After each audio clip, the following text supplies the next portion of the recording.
आपका इंडिया बोले के इस खास एपिसोड में आपके साथ मैं हूं सारिका।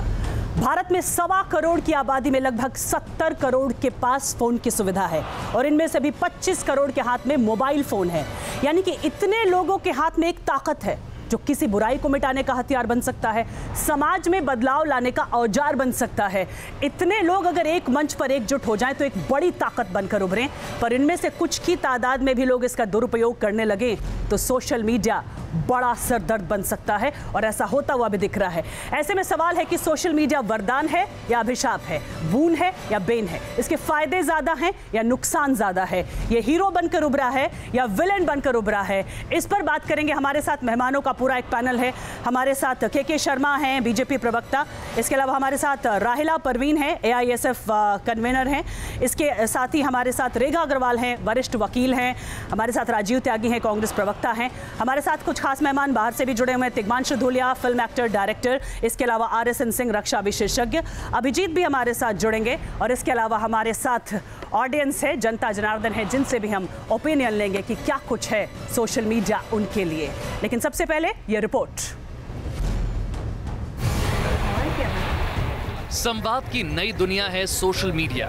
एक क्लिक से आप पूरी दुनिया तक पहुंच सकते हैं। सोशल मीडिया से दुनिया तक आपकी पहुंच आसान हुई है, लेकिन इसका एक दूसरा पहलू भी है और वो है सोशल मीडिया के दुरुपयोग का। सोशल मीडिया के दुरुपयोग के मामले बीमारी की तरह फैल रहे हैं। पिछले कुछ दिनों में कई पोस्ट पर विवादों का बवंडर खड़ा हो चुका है। गुरमेहर का मामला हो या फिर अरुंधति रॉय के खिलाफ परेश रावल का पोस्ट या फिर ट्विटर पर नेताओं का सियासी संग्राम, सोशल मीडिया पर विवादित टिप्पणियां सुर्खियां बन रही हैं। सोशल मीडिया पर ट्रोलिंग को लेकर भी सवाल उठते रहे हैं। सोशल मीडिया से जुड़े आंकड़े हैं जो चिंता का सबब बने हुए हैं। एक आंकड़े के मुताबिक 90% आतंकी संगठन सोशल मीडिया का इस्तेमाल करते हैं। सोशल मीडिया के जरिए ISIS दुष्प्रचार और आतंकियों की भर्ती कर रहा है।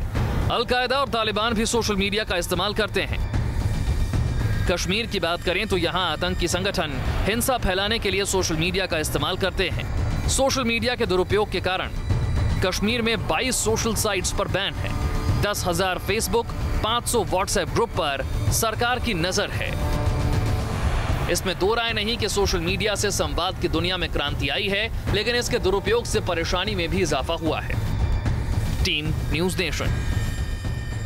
तमाम मेहमानों से बात करेंगे, लेकिन सबसे पहले तिग्मांशु धूलिया के पास जाते हैं, film actor, director. Tigmanshu Dhulia ji, film industry इन दिनों सोशल मीडिया का कुछ ज़्यादा ही शिकार लग रही है। वैसे आप फिल्म इंडस्ट्री को बिलोंग करते हैं, आप जानते होंगे एक सेंसरशिप होता है, एक सेल्फ रेगुलेटरी भी होता है, एडिट मैकेनिज्म भी होता है, लेकिन सोशल मीडिया पर तो लगता है कुछ है ही नहीं।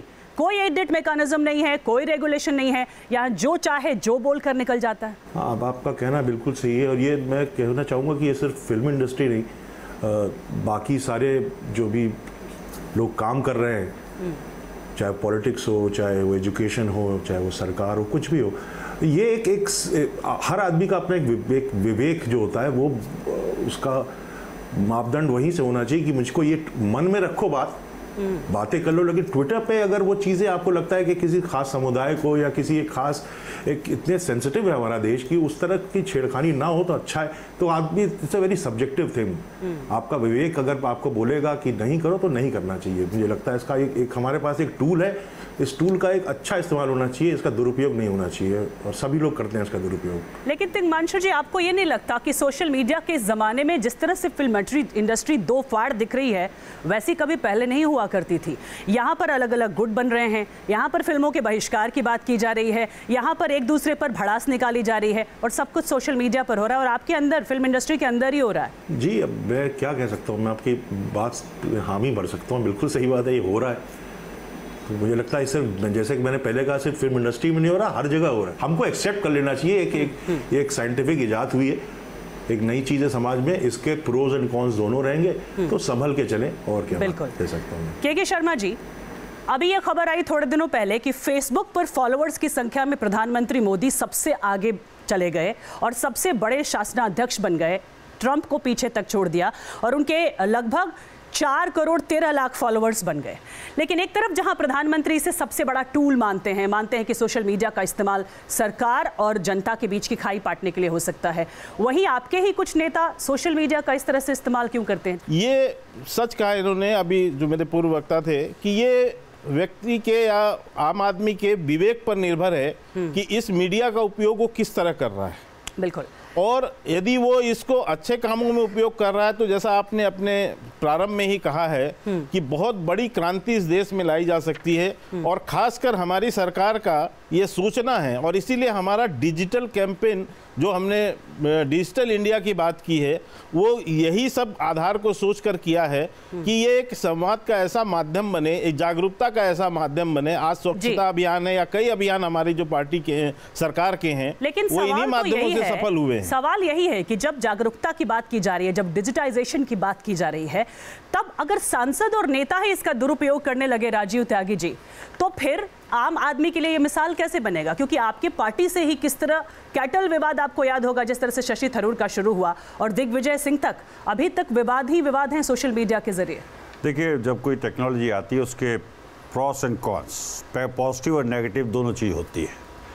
अब ये व्यक्ति का, जैसे जो डायरेक्टर साहब बैठे हैं फिल्म इंडस्ट्री के, उन्होंने एक बहुत बढ़िया बात की कि हमारी एक नैतिक जिम्मेदारी है कि हम लोग क्या परोसना चाहते हैं। अगर हम उस पर बांध के चलेंगे तो निश्चित रूप से सोशल मीडिया का हम बेहतर इस्तेमाल कर पाएंगे। अपना कॉन्स्टिट्यूशन, जो देश का संविधान है, वो भी हमको राइट्स और रेस्पॉन्सिबिलिटी, मतलब ड्यूटीज़ भी देता है तो राइट्स भी देता है। अगर हमें अधिकार देता है संविधान कि हम लोग वाक स्वतंत्र है अपनी बात रखने के लिए, तो हमें एक ड्यूटी भी देता है। जो ड्यूटी में हमारा जो कहता है, उसमें 5वीं अगर ड्यूटी है तो वो कहती है कि देश की सामाजिक समरसता और सभी लोगों में भ्रातृत्व की भावना का निर्माण करें।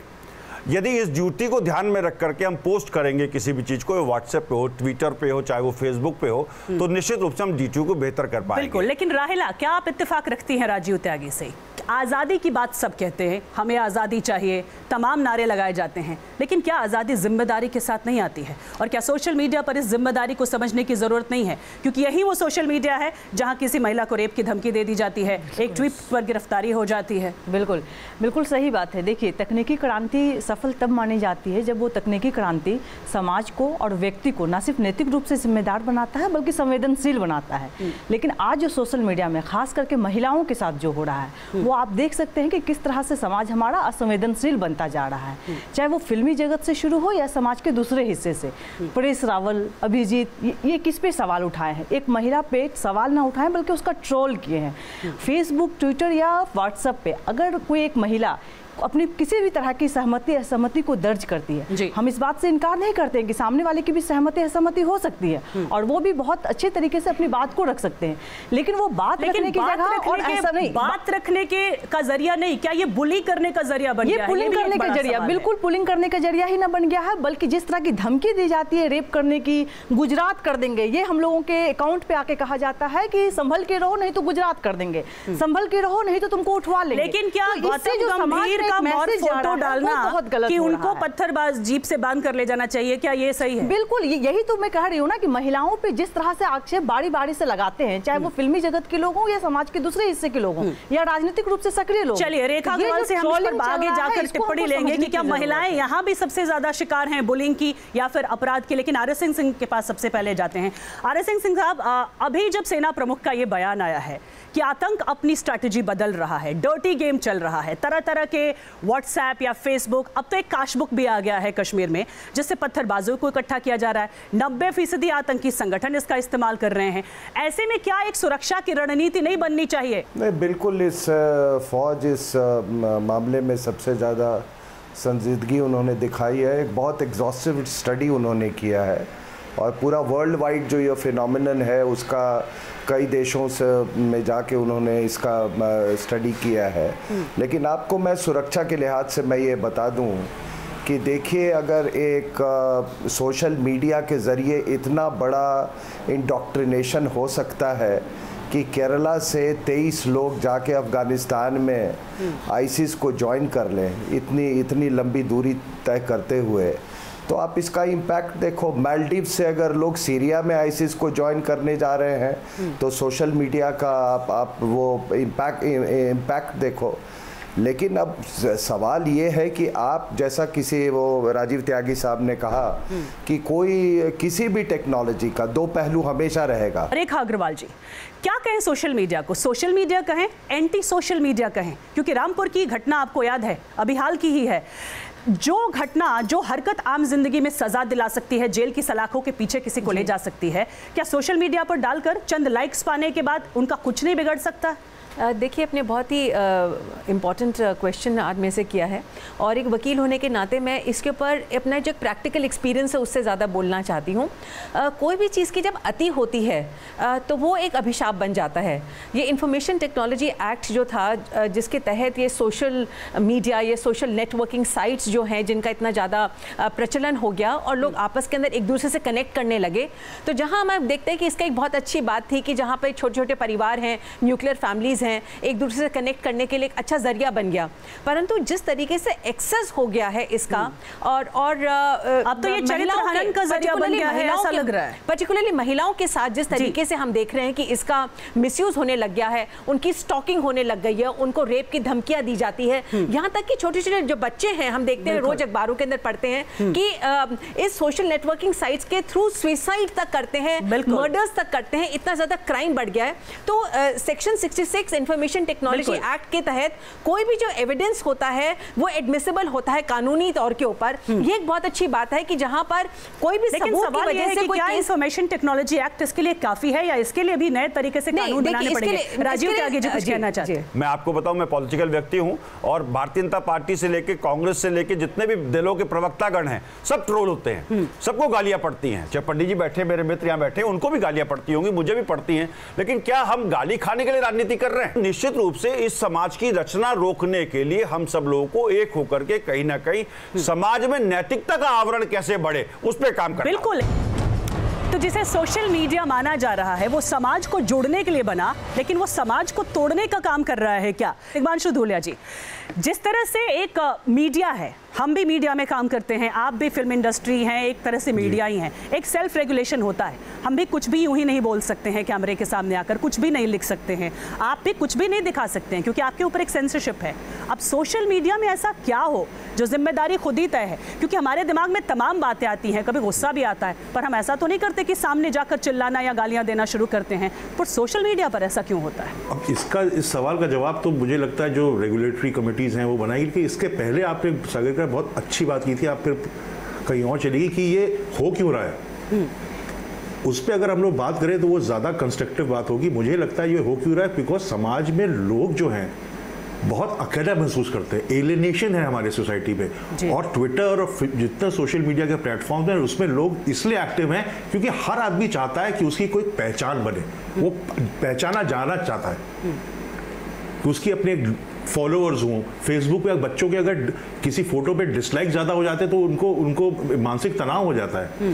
ये इसलिए है कि एक एलिनेशन, एक सूनापन, अकेलापन है सोसाइटी में हमारे। अगर उसको किसी तरह से नहीं तो क्या भड़ास निकालने का जरिया बन गया है या कम्युनिटी सर्विस या उस तरह की कोई चीज हो जो कि क्या अकेलापन को भरने का जरिया बन गया है या भड़ास निकालने का जरिया बन गया है? ये अभी इस वक्त बड़ा सवाल है। पवन दुग्गल इस वक्त हमारे साथ जुड़ चुके हैं, साइबर एक्सपर्ट हैं। पवन दुग्गल साहब, जिस तरह से एक रेगुलेशन की बात लगातार हो रही थी सोशल मीडिया के साइड इफेक्ट्स को देखते हुए, अब ट्विटर ने खुद ही अकाउंट ब्लॉक करना शुरू कर दिया है। क्या अब ट्विटर के या फेसबुक के मोरल पॉलिसिंग पर ही हम निर्भर हैं?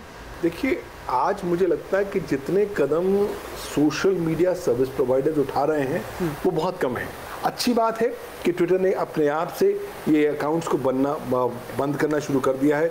मुझे लगता है तमाम से और सर्विस प्रोवाइडर्स हों, जैसे कि फेसबुक हो, स्नैपचैट हो, इंस्टाग्राम हो, वो भी इस दिशा में कदम उठाएं तो अच्छा रहेगा। बिकॉज अल्टीमेटली देखिए, आप उपभोक्ताओं को फॉर ग्रांटेड नहीं ले सकते। क्या हम अब सर्विस प्रोवाइडर पर निर्भर करेंगे कि क्या आज़ादी वो सर्विस प्रोवाइडर तय करेगा या मोरल पॉलिसिंग वो करेगा? सरकार क्या कर रही है? क्योंकि साइबर लॉ के नाम पर कुछ नहीं है, लेकिन जिस तरह के फैक्ट्स हैं सोशल मीडिया को लेकर, युवा सबसे ज्यादा प्रभावित हैं। सोशल मीडिया पर ये स्टूडेंट्स प्राइवेट लाइफ शेयर कर लेते हैं, इनमें से 61% हैं जो सोशल मीडिया का इस्तेमाल करते हैं, प्राइवेट लाइफ शेयर करते हैं। क्या कभी आप लोगों को लगता है कि आप लोग साइबर क्राइम के शिकार हो सकते हैं, बुलिंग के अलावा?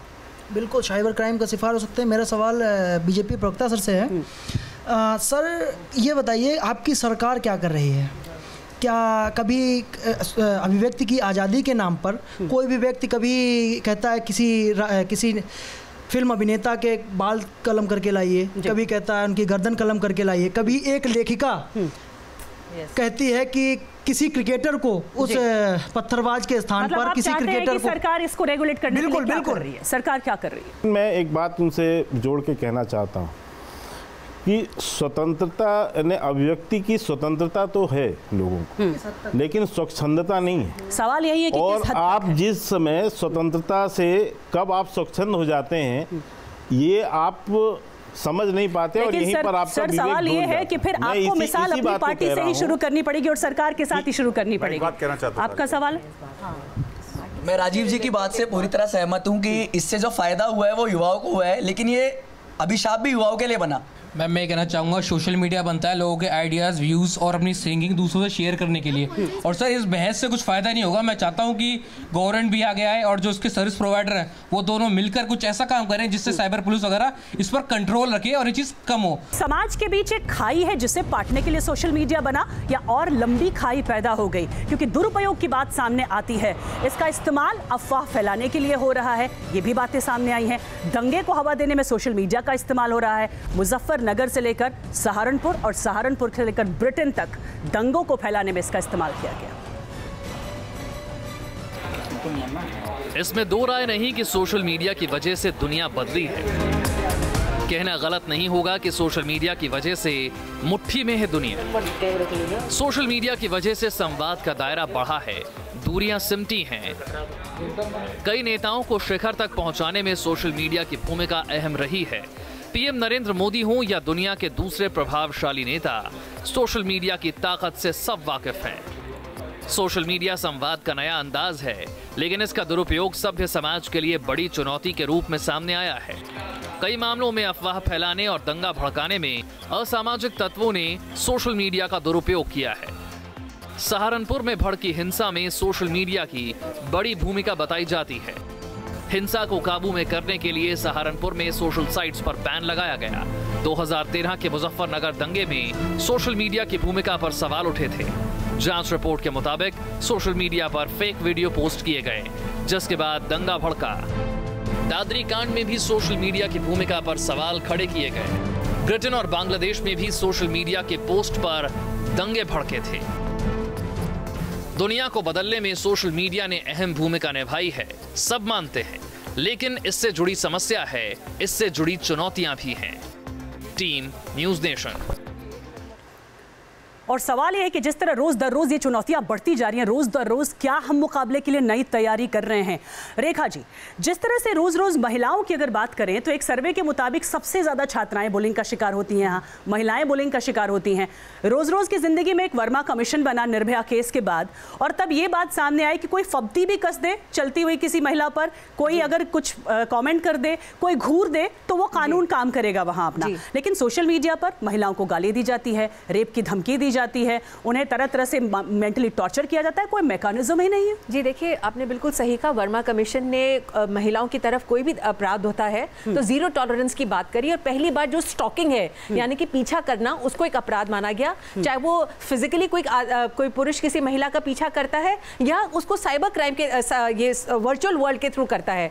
और इस तरह के जो क्राइम्स हैं आजकल हम देख रहे हैं कि रोज बढ़ते जा रहे हैं। एक वकील होने के नाते मैं देखती हूँ कि कोर्ट के अंदर किस तरह से क्राइम्स तो हो ही रहे हैं, साथ साथ जो पारिवारिक रिश्ते हैं किस तरीके से टूट रहे हैं, किस तरह से दाम्पत्य जीवन जो है जिसका तोड़ने का एक बहुत बड़ा कारण जो है ये एक सोशल मीडिया बन गया है। और फेसबुक है, इसके अंदर जिस तरीके से जरा सा कुछ तनाव हुआ पति पत्नी के बीच में और अपना स्टेटस पोस्ट कर दिया कि मेरा स्टेटस क्या है, मैं सिंगल हूं या मैं किसी रिलेशनशिप के अंदर हूं। जैसे कहते हैं कि पेशेंस की जो सब्र करने की जो बात करते हैं वो तो बिल्कुल खत्म हो गई है। और इसीलिए जो साइबर क्राइम जो है, साइबर क्राइम के लिए ऐसा नहीं है कि कोई नियंत्रण नहीं है। इंफॉर्मेशन टेक्नोलॉजी एक्ट जो सन 2000 के अंदर जो बना था, उसके तहत जो एक वर्चुअल वर्ल्ड के थ्रू, आईटी एक्ट के थ्रू जो भी कोई क्राइम होता है उसको एक वास्तविकता, उसका एक वजूद है। और इसीलिए साइबर क्राइम सेल्स हमारे देश के अंदर बने हुए हैं। हर पुलिस स्टेशन के साथ में एक एडवांस साइबर क्राइम सेल होता है जहां पर आप इस तरीके कोई कंप्लेंट कर सकते हैं कि देखिए मेरे को कोई धमकी दी जा रही है, मेरे को बदनाम किया जा रहा है। पुलिस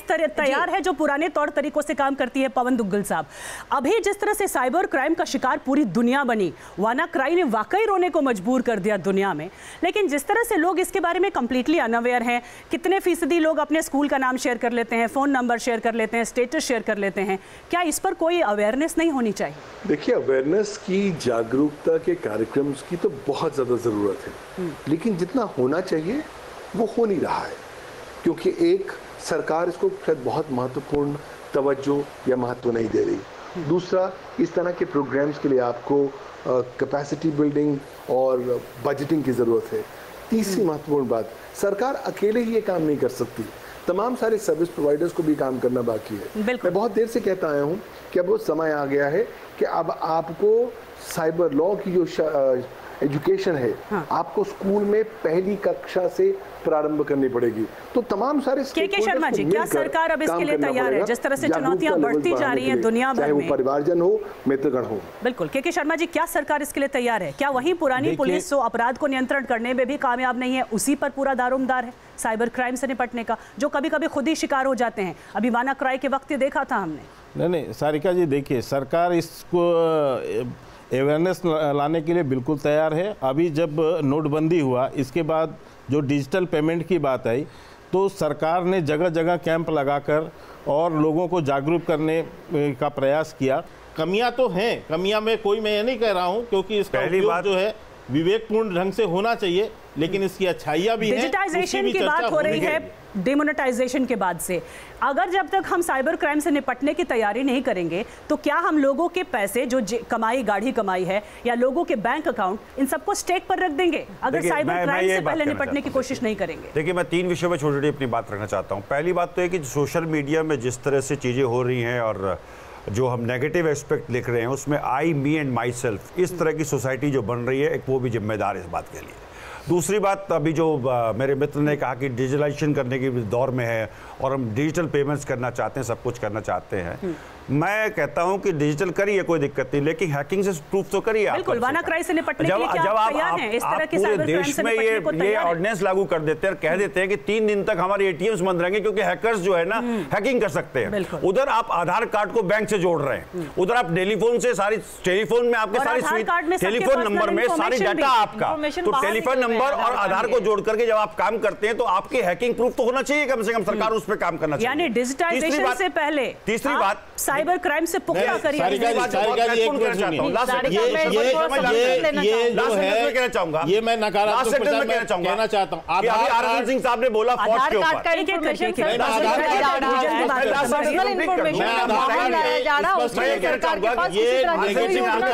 रायला जी एक बात बताइए, ऐसा लग रहा है जैसे कोई कुछ भी लिख देगा सोशल मीडिया पर, कोई रेगुलेशन नहीं है। अगर कोई यहाँ सुसाइड करता है तो लाइक्स है, अगर कोई यहाँ पर तलाक दे देता है तो लाइक्स है। यानी आप भर्त्सना करने का कोई मंच नहीं है, सिर्फ लाइक करने का मंच है। मैंने पहले भी ये कहा है ना कि तकनीकी क्रांति हमारे लिए बहुत सुविधाजनक और सफलतापूर्वक साबित होती है, लेकिन जैसे ये समाज को असंवेदनशील बनाती है, वो उतना ही ज्यादा नुकसानदायक हो जाती है। आप देखिए, जिस हम साइबर क्राइम की बात कर रहे हैं, और अभी रेखा जी ने एक बात कहा कि महिलाओं का जो पीछा हम करते हैं, चाहे फिजिकली करते हैं या सोशल मीडिया के, गुजरात से लेकर देश के दूसरे हिस्सों तक हम देख चुके हैं कि महिलाओं का साइबर क्राइम के तहत और सोशल मीडिया के तहत कैसे पीछा किया जाता है। आरएन सिंह साहब से एक टिप्पणी ले लें। जिस तरह से अभी चुनौती हमने हाल के दिनों में देखी है कि पत्थरबाजों से निपटने के लिए अगर मेजर गोगोई एक नई रणनीति अपनाते हैं और किस तरह से वायरल किया जाता है उसे सोशल मीडिया पर, और किस तरह से अफवाह फैलाई जाती है, क्या वाकई ये बड़ी चुनौती नहीं हो गई है? नहीं, वो देखिए, जब इतनी ऐसी कोई घटना घटती है तो ऑब्वियसली सोशल मीडिया भी एक मीडियम है, वो उस पर वो फैलेगी, उसके फेवर में कुछ लोग होंगे, कुछ चंद लोग उसके अगेंस्ट होंगे, वो अपने आप में कोई बहुत बड़ी बात नहीं है। मैं असेसमेंट देता हूँ कि दुनिया भर में ये देखा गया कि कोई 2.5-3 साल में ये रिस्ट्रेंट जो है ये अपने आप मतलब आ जाता है। जब ये ऐसा देखा गया है, भारत के संदर्भ में क्या होगा मैं ये नहीं कह सकता। उस वक्त का इंतजार करें हम या कोई और तरीका अपनाएं। तिग्मांशु धूलिया, आप लोग नेगेटिव पॉजिटिव, मीडिया की बहुत बड़ी भूमिका इसमें होगी और फिल्म सबसे बड़ा मीडिया हो सकता है। क्या फिल्म इंडस्ट्री इसके लिए तैयार है कि कोई ऐसी फिल्म बनाए जिससे लोगों के पास ये मैसेज जाए और पावरफुली जाए? मैं सेना की बिल्कुल तिग्मांशु धूलिया से ये सवाल। हाँ, जरूर ऐसी कोई ऐसी फिल्म बनाए जो कि सोशल मीडिया का जो दुरुपयोग हो रहा है उसका असर कैसे होता है समाज में, इसको लेकर अगर कोई बहुत अच्छी सी पर्सनल सी फिल्म बनाए, बहुत विदाउट भाषणबाजी, तो लोगों तक उसका असर ज़्यादा होगा। एक पर्सनल सी फिल्म बनाए, तो आपने आइडिया दे दिया।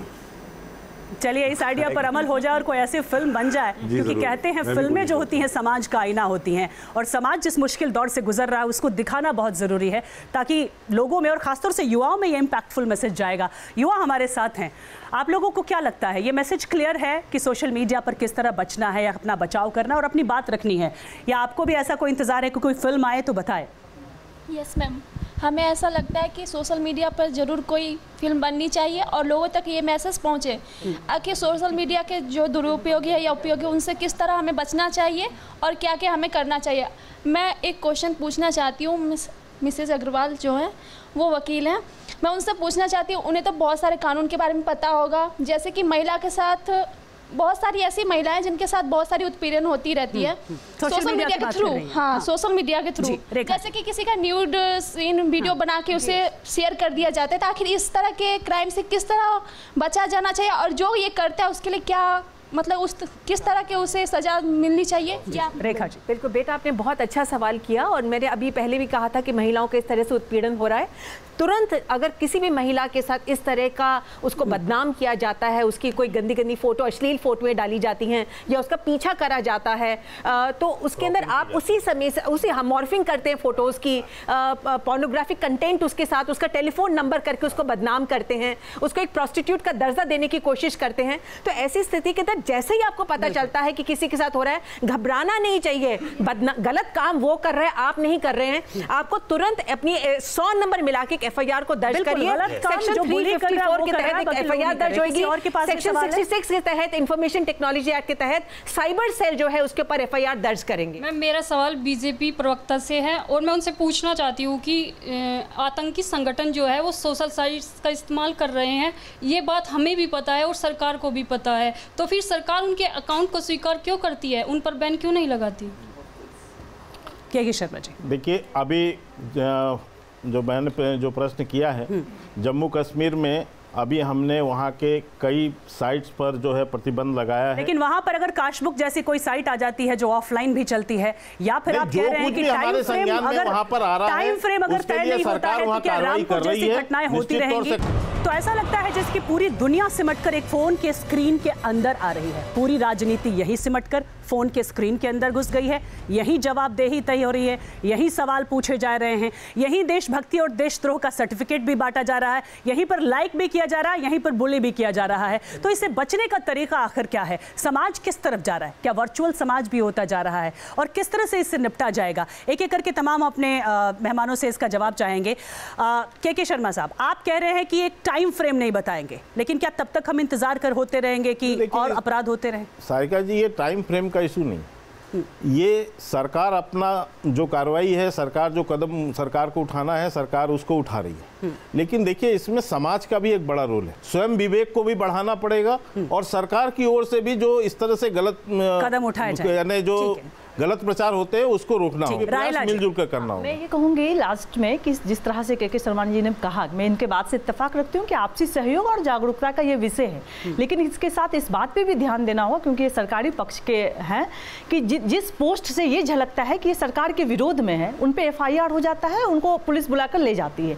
लेकिन जिनके पोस्ट से दंगा तक भड़क जाता है, जिन पे महिलाओं को रेप तक की धमकी दी जाती है, जो इनके ही लोग बहुत सारे होते हैं, चाहे वो फिल्मी जगत के हों या दूसरे समाज के हिस्से के लोग, उन पे किसी तरह की कार्रवाई, मैं बोल रही हूँ सर कि उन पे किसी तरह की परेश रावल, अभिजीत, ये सारे लोग हैं, बहुत सारे लोग हैं, लेकिन उन पे आपकी तरफ से किसी तरह की कोई कार्रवाई नहीं की गई है। ना करें, मैं बस इतना चाहती हूँ कि सरकार की तरफ से निष्पक्षता के साथ। पवन दुग्गल जी, आप कहिए। देखिए, मेरा मानना है कि आज की तारीख में आवश्यकता है कि कानून का हम संशोधन करें।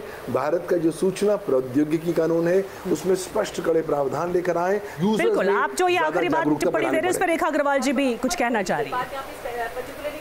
युवा लोग बैठे हुए हैं कि जो वर्चुअल वर्ल्ड के अंदर आपने एक भी जो अपना बटन दबा दिया अपने मोबाइल फोन का या अपने कंप्यूटर के ऊपर, उस बात को ध्यान रखिए कि वो हमेशा के लिए वर्चुअल वर्ल्ड के अंदर उसका सबूत रह जाता है। साइबर क्राइम जो है, जो इंफॉर्मेशन टेक्नोलॉजी एक्ट है, वो उसको मानता है। राजीव त्यागी जी, देखिए, सोशल मीडिया पे कैसे ट्रोलिंग रुके, कैसे हम हिंसा को रोकें, कैसे हम इन सब चीज़ों को रोकें, उसके लिए सबसे पहले आगे आना पड़ेगा जो देश के ताकतवर लोग बाग हैं, चाहे वो मीडिया के लोग बाग हों, चाहे वो पॉलिटिक्स के लोग बाग हों, चाहे वो किसी भी अन्य फील्ड के लोग बाग हों। आर सिंह साहब, आप अपनी बात कहिए। देखिए, ये माइंड गेम्स है।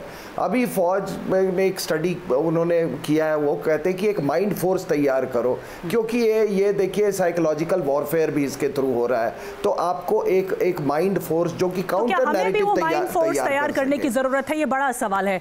तिग्मांशु धूलिया साहब, एक आखिरी कमेंट आपका भी सर इस पर। देखिए, मैं ये कहना चाहता हूं कि हमारा देश बाकी पूरे दुनिया के देशों से बहुत भिन्न है, बहुत ज़्यादा डाइवर्स है। तो इसमें मुझे लगता है कि एक तरह की सेंसरशिप, एक रेगुलेटरी एक तरीका होना चाहिए सोशल मीडिया को कंट्रोल करने का, बहुत निहायत ज़रूरी है। ये एक इमीडिएट एक सोल्यूशन है, और जो लॉन्ग टर्म सोल्यूशन है, जो एकदम पुख्ता और पक्का होगा, वो है कि समाज को सुधरना पड़ेगा, क्योंकि सोशल मीडिया समाज का बाय प्रोडक्ट है, और समाज बनता है सब देश की राजनीति से। बिल्कुल, वक्त की कमी है और ये बहस बहुत बड़ी है, क्योंकि मुश्किल भी इससे एक बड़ी खड़ी हो रही है। इंडिया बोले में फिलहाल इतना है।